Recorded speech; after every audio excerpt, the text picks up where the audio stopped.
ان ھذا لہو البلاء المبین، بے شک یہ ایک بڑی کھلی آزمائش ہے، بہت ہی یعنی ایک عجیب و غریب آزمائش۔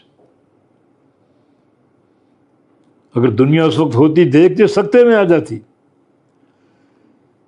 عجیب و غریب آزمائش جس پر ابراہیم علیہ السلام پورے اترے، اس آزمائش سے گزرے، تو بے شک یہ ایک عظیم آزمائش، اللہ نے ان کا امتحان لیا، ان کی ابتلا کی، اور وہ سرخرو ہو گئے۔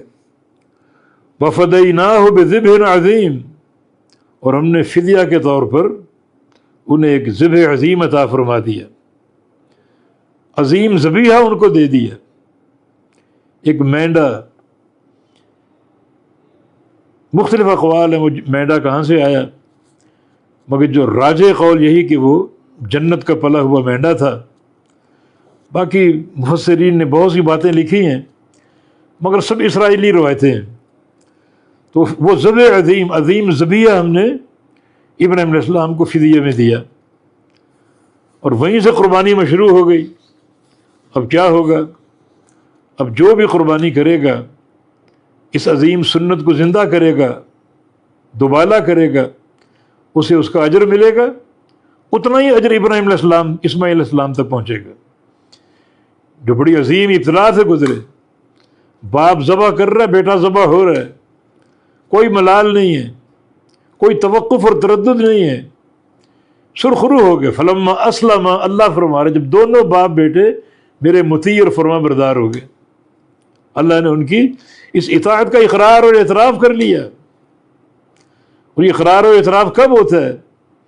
جب ظاہری معاملہ دل کے ساتھ ہو، یہ نہیں کہ دل میں نفرت ہے، دل میں کراہت ہے، دل میں بڑا ایک برا محسوس ہو رہا ہے، صرف ظاہر جو ہے وہ اس عمل کو اپنا رہے ہیں۔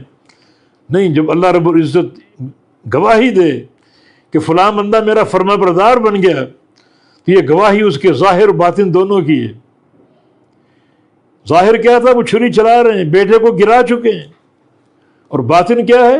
بڑی خوشی کے ساتھ، کیونکہ اطاعت خوشی کے ساتھ ہوتی ہے، یہ تو ان سے ماخوذ ہے، خوشی کے ساتھ بلا جبر و اکراہ کسی بات کو مان لینا۔ دونوں باپ بیٹے فرما بردار بن گئے، دونوں نے اطاعت کر لی، اللہ نے اس کی گواہی دی، تو یہ عظیم قربانی بن گئی۔ اب یہ مشروع ہے قیامت تک کے لیے، لوگ آئیں گے، قربانیاں کریں گے بڑے شوق سے، اور یہ اجر ان کو ملتا رہے گا۔ ذبح عظیم اللہ نے عطا فرما دیا، یہ محسنین کی جزا ہے۔